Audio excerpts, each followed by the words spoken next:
विराट जायत विराजो वधिपूरुकः स जातो अतिरिच्यत पश्चात् भूमिमतो पुरः तस्मादज्ञाः सर्वहुतरिचः सामानि जग्निरि छन्दागुंसि जगिरि तस्मादतस्माद् जायत ॐ ध्येयं सदा परभवग्नमभीष्टदोहं तीर्थास्पदं स्योभिरञ्जनुतं शरण्यं व्रत्यातयं प्रणतपालभवाब्धिपोतं वन्दे महापुरुषते चरणारविन्दं नमोऽस्तु ते व्यासि विशालबुद्धि पुल्लारविन्द्राय तपत्रनेत्रं येन त्वया भारततलपूर्णा प्रज्वालितो ज्ञानमया प्रदीपो हरिः ॐ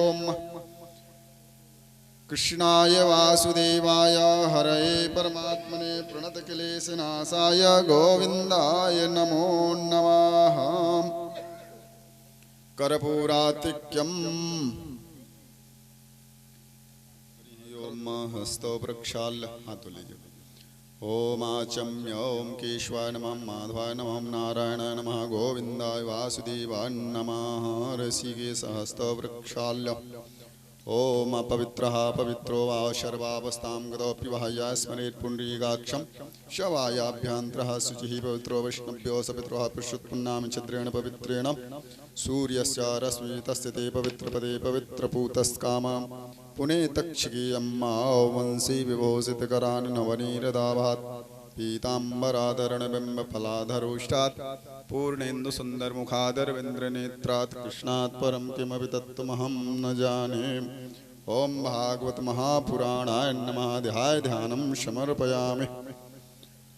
ॐ हरिः ॐ सशङ्खचक्रं सकरीटकुण्डलं सपीतवस्त्रं शशिर्वेक्षणं शहारवक्षस्थलकौस्तुभस्त्र्यं नमामि विष्णुः शिरसा चतुर्भुजम्।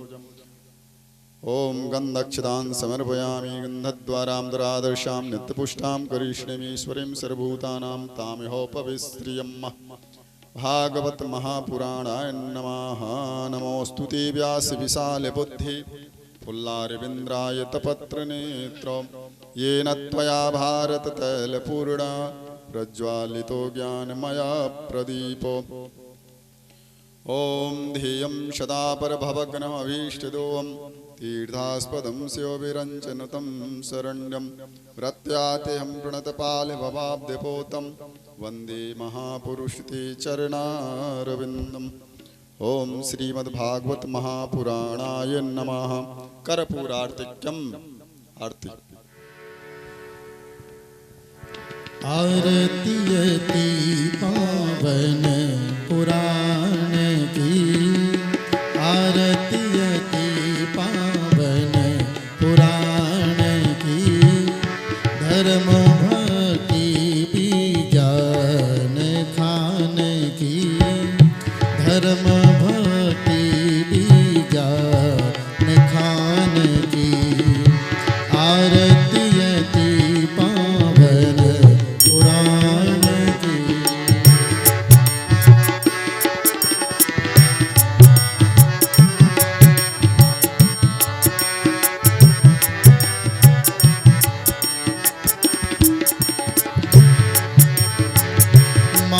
महापुराण भागवत निरमल महापुराण भागवत निरमल सुख मुख विजालित निगम कल्प फल सुख मुख विजालित निगम कल्प फल परमानंद सुधार समय कल लीला रति रस रस विधान की आरतियति पावन पुराण की।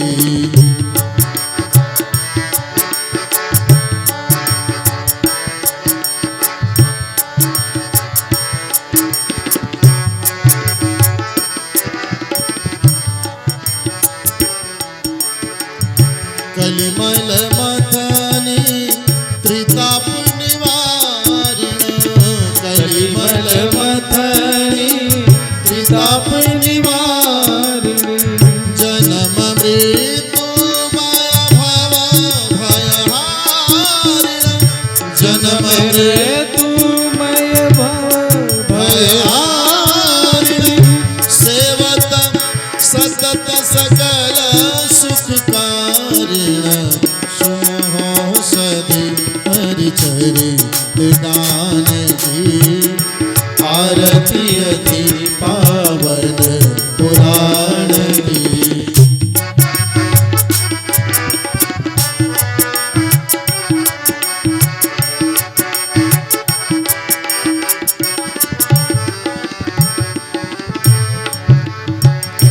विषय विलास विमोह विनाशिन विषय विलास विमोह विनाशिनी विमल विराग विवेक विकासिन विमल विराग विवेक विकासिनी भगवत तत्वरहस्य प्रकाशिन परम ज्योति परमात्म ज्ञान की आरती अति पावन पुराण की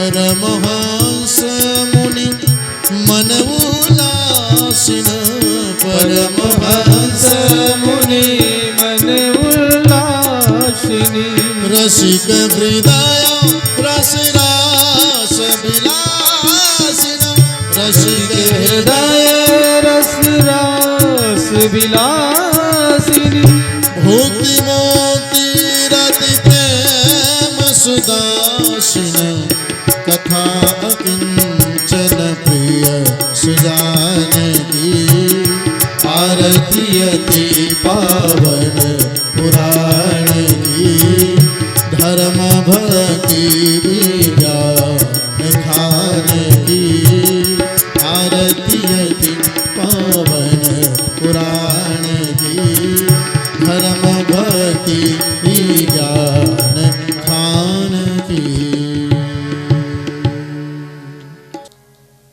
हरि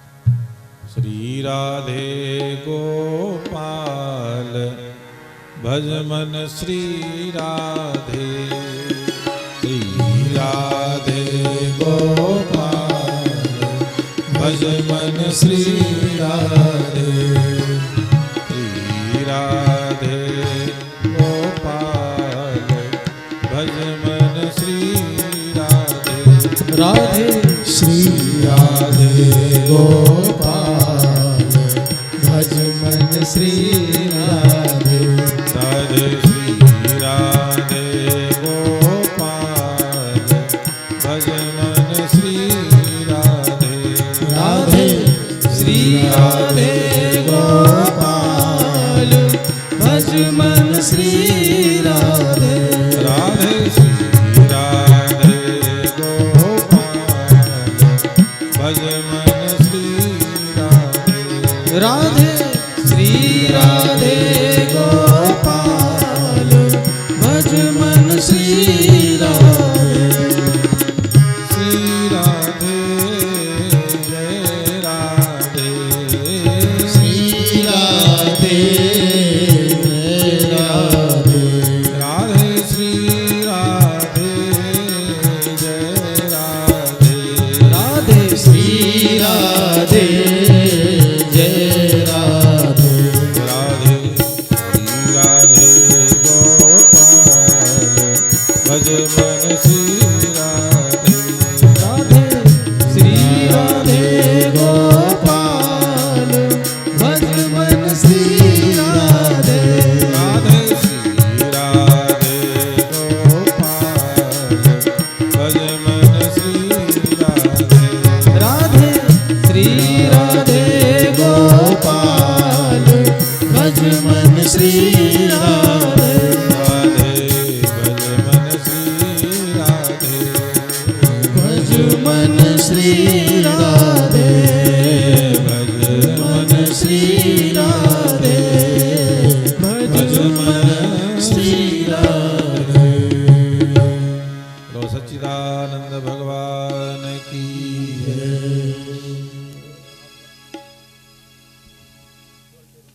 श्रीमद् भागवत महापुराण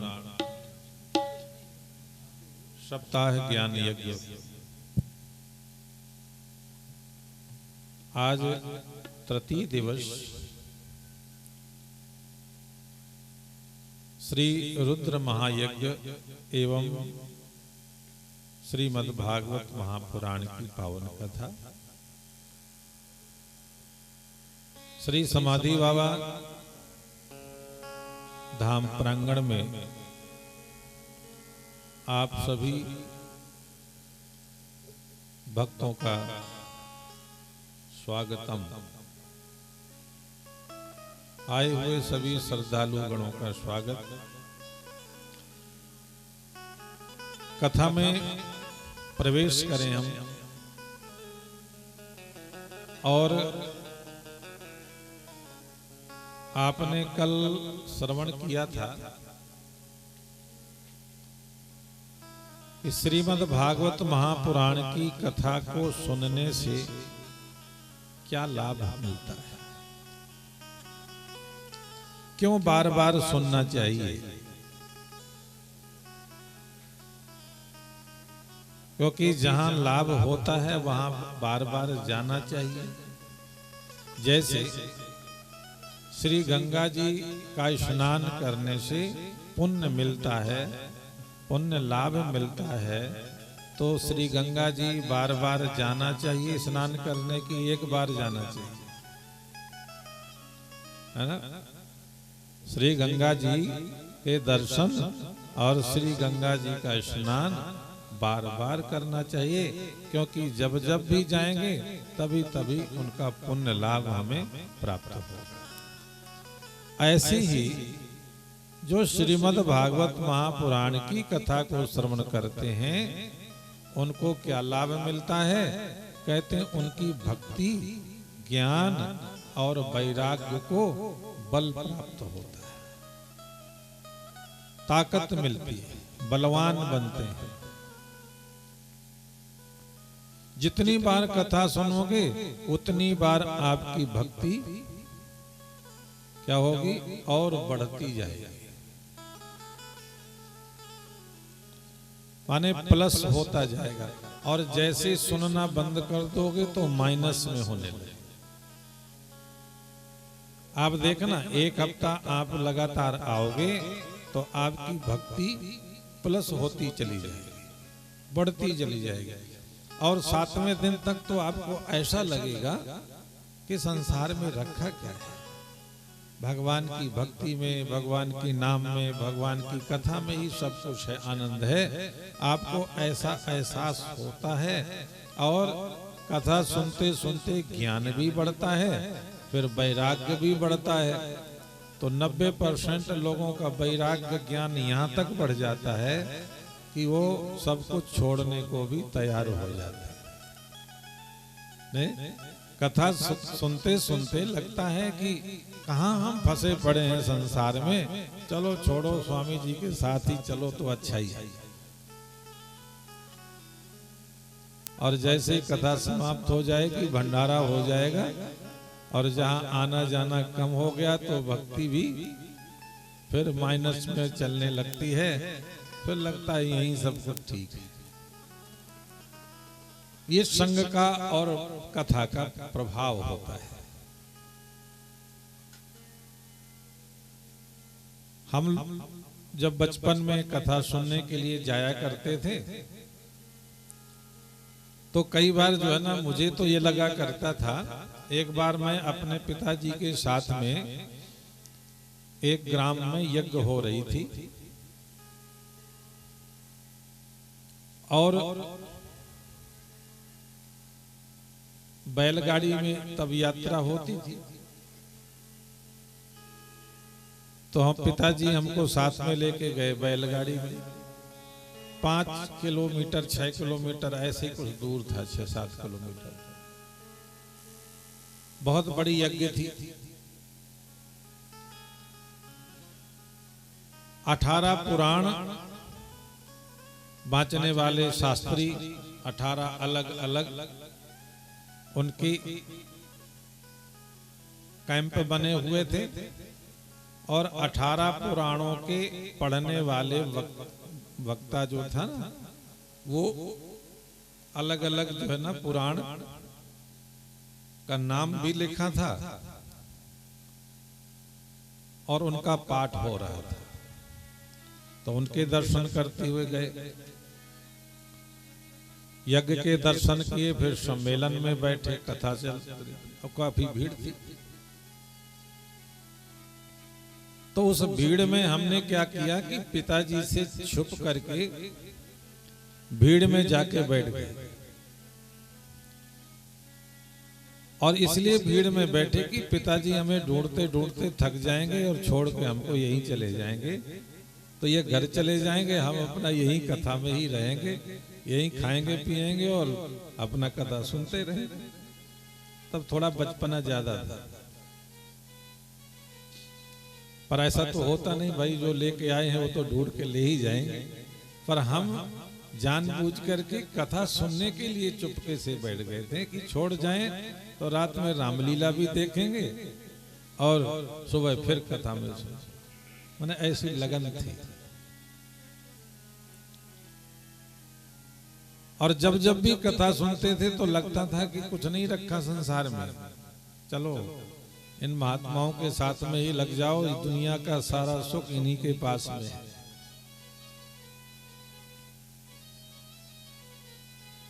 और वही लगन लगी लगी।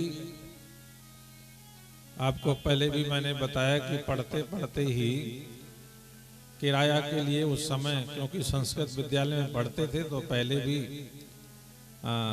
घरों में जैसे पंडितों के पास तो वैसे ही पैसा कम होता था, तब हम लोग कथा सुनाने जब सत्यनारायण की जाते थे किसी के यहाँ तो 50 पैसे दक्षिणा में मिलते थे। ₹1.25 जो है ना, ₹1.25 जो है ना, बहुत बड़ी बात थी जब दक्षिणा में मिल जाए। तो उस समय की बात थी, तो संस्कृत विद्यालय में पढ़ते थे और एक गाड़ी हमारे पास थी। तो ये था कि किराया कहाँ से हो, तो घड़ी बेच दी 50 रुपए में,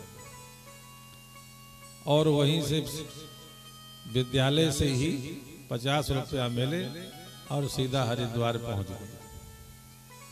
ये संतों का संग का जो नशा था और भगवान की कथा का, क्योंकि बचपन से पढ़ने को भी मिला, भागवत गीता पढ़ने को मिला, रामायण भागवत भी घर में पढ़ते थे। तो उससे पढ़ते पढ़ते भी कुछ समझ ऐसी बनती गई कि परिणाम यही है कि यहाँ से अगर निकल गए तो ठीक, नहीं संसार तो संसार ही है। यहाँ का जितना भी सुख है ना संसार का, संसरत इति संसारा, जो धीरे धीरे सरक रहा है, जो सरकता चला जा रहा है, उसी का नाम संसार है। अब आप देख लीजिए, जब से आप पैदा हुए हो तो आपकी जो उम्र है वो धीरे धीरे सरक रही है कि नहीं रही? किसी की 50 साल सरक गई, किसी की 60 साल सरक गई, किसी की 20 साल सरक गई, सरक ही तो गई। ये रुकता कहाँ है, सरकता रहता है धीरे धीरे। अब देखो एक एक श्वास सरक रही है, खत्म होती जा रही है, पता चल नहीं रहा। लोग वर्षगांठ मनाते हैं ना, साल में एक वर्षगांठ मनाते हैं कि कितने साल के हो गए, तो पता चलता है कि अरे इतना समय बीत गया। कोई कहता है 50वां साल है तो 50 साल खत्म हो गए और पता चला नहीं, कैसे निकल गया सब। इसको संसार कहते हैं। बस इस संसार में जिसने बैठ करके चिंतन किया, महात्मा बुद्ध ने सरकते हुए संसार में चिंतन किया। देखो हम लोग भी सब कुछ देख रहे हैं और सुन भी रहे हैं, पर समझने वाले थोड़ी कम होते हैं। देखना, सुनना और समझना, तो जो समझ गया उसका तो कल्याण हो गया। महात्मा बुद्ध ने, तब महात्मा बुद्ध बाद में बने, तब वो राजकुमार सिद्धार्थ थे, राजपुत्र थे, और उन्होंने ऐसी ही एक व्यक्ति को देख लिया जिसकी कमर झुक गई थी और हाथ में डंडा लिए था और यात्रा कर रहा था, तो ऐसे बुजुर्ग को, वृद्ध को डंडा लिए हाथ में झुकी कमर को देखते हुए क्या हुआ? समझ आ गया, ज्ञान आ गया महात्मा बुद्ध को कि अरे, वो सारथी से कहने लगे, सारथी ये बताओ ये इस व्यक्ति को क्या हो गया? तो सारथी ने कहा, राजकुमार इसकी युवावस्था चली गई, वृद्धावस्था आ गई, बचपन चला गया, जवानी चली गई, अब ये बुढ़ापा आ गया। तो कहने लगे, अच्छा ये सबका बुढ़ापा आता है, तो क्या मेरा भी आएगा क्या? तो उसने कहा, हाँ महाराज, ये तो संसार का नियम है, जो पैदा हुआ है उसको इस गति में पहुंचना ही है। कह लगे, अच्छा और इसके बाद में फिर क्या होगा? तो आगे रथ जा रहा था और आगे क्या देखा? एक शमशान घाट था, वो अर्थी जा रही थी शमशान की तरफ। उन्हें कहा लगे, ये क्या हो गया? उन्हें कहा, वृद्ध होने के बाद में जो होता है ये अब वो हो गया। कह लगे, फिर इसके बाद में क्या होगा? तो कहने लगे, चलो चलते हैं, और रथ शमशान के पास ही रुका दिया और उसके बाद में चिता जो बनाई गई उसमें उसको रख दिया गया, नीचे से आग लगा दी, और जब वो जलने लगा तो कहा, क्या हो गया? कह लगे, बस आखिरी में यही राम नाम सत सबका होना है। लो, समझ में आ गया, इतने में ही समझ में आ गया। कह लगे, जब ये आखिर में होना है तो इससे पहले का सत्य क्या है? इससे पहले ये मनुष्य जीवन पाने का जो सत्य है वो क्या है, इसको तो जानना चाहिए ना। अभी तो समय है, उन्होंने देखा कि समय है, यही जानने का समय है। वापस आ गए और वैराग्य हो गया, संसार से वैराग्य हो गया, समझ में आ गया। और आप कितनों को फूंक चुके हो? आप लोग अपने हाथों से कितने को तो आग लगा चुके और कितने को जलते हुए देख चुके, परंतु कभी आया समझ में कि कल के दिन यही होना है, हमारे साथ भी यही घटित होना है।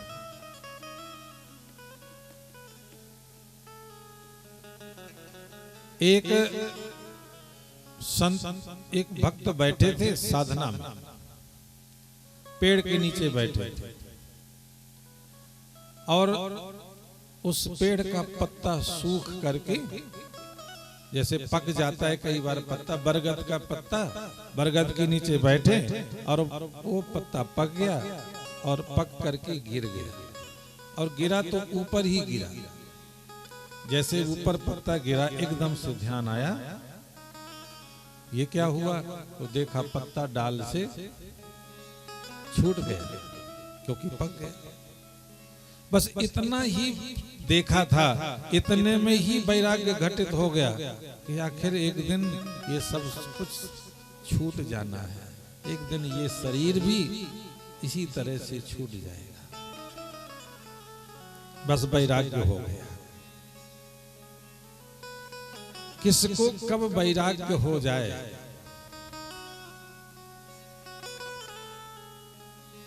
एक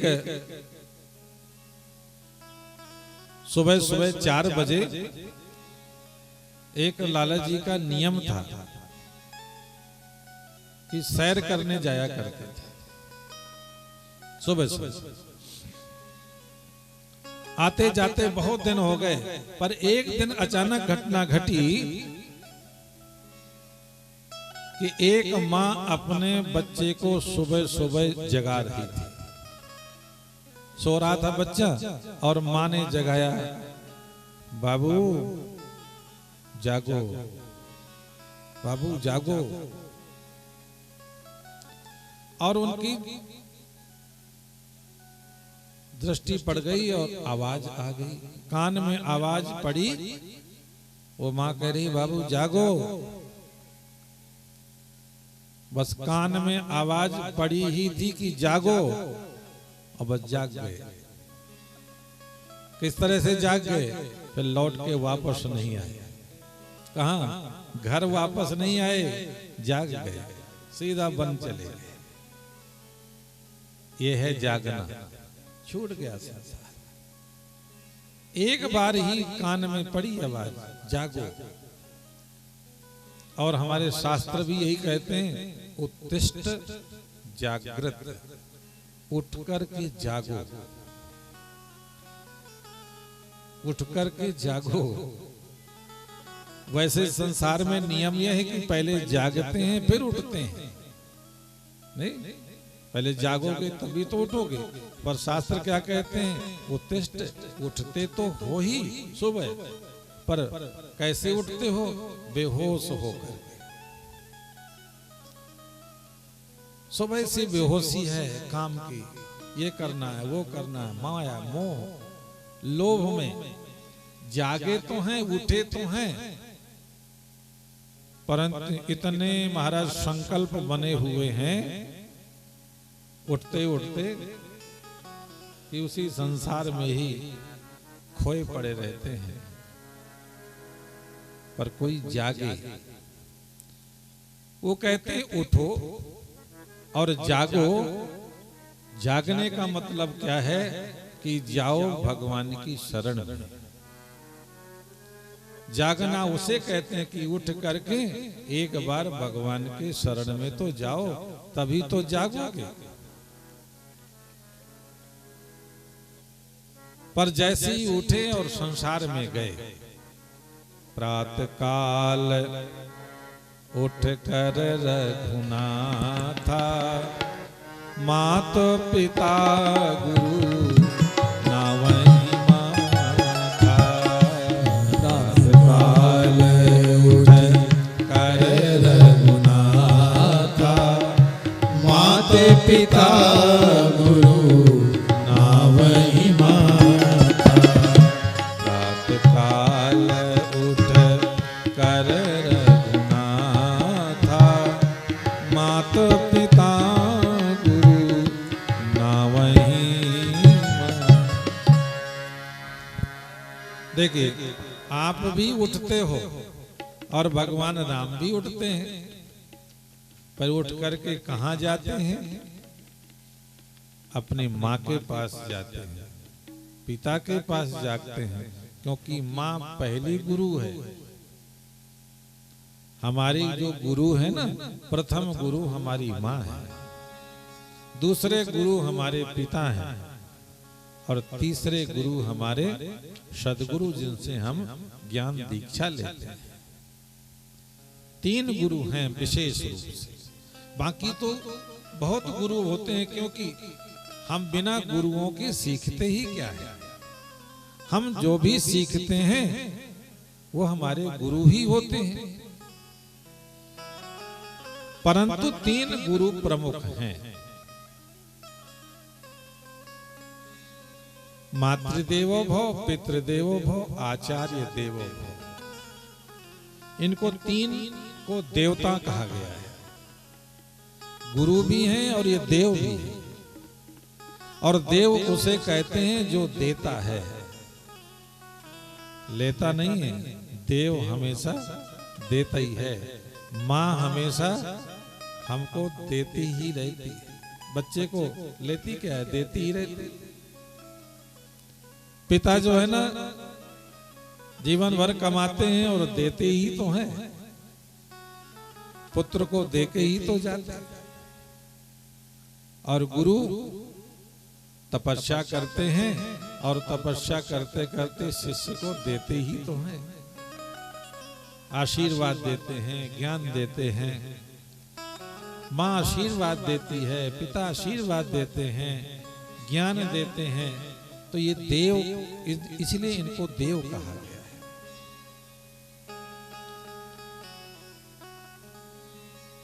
इसलिए माँ का ऋण, पिता का ऋण और गुरु का ऋण ये 3 ऋण भी होते हैं। हमारे आपके सबके ऊपर 3 ऋण रहते हैं, मातृ ऋण, पितृ ऋण और गुरु ऋण। तो माँ का ऋण जो है कैसे चुकेगा? माँ का ऋण हम पैसे से नहीं चुका सकते। माँ का ऋण हम केवल प्रेम से चुका सकते।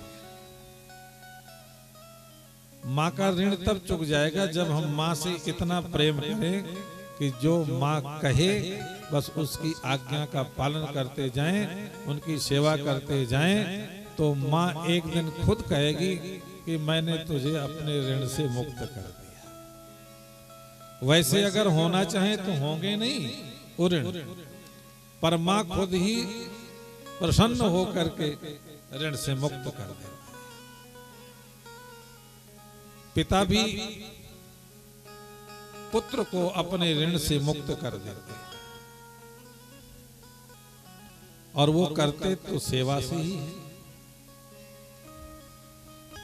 और गुरु भी ऋण से मुक्त कर देते हैं शिष्य को। वो कहते हैं कि हमने जो तुझे ज्ञान दिया है उस ज्ञान का तुम आगे प्रचार प्रसार करो, बस यही हमारा ऋण है, बढ़ाओ इसको।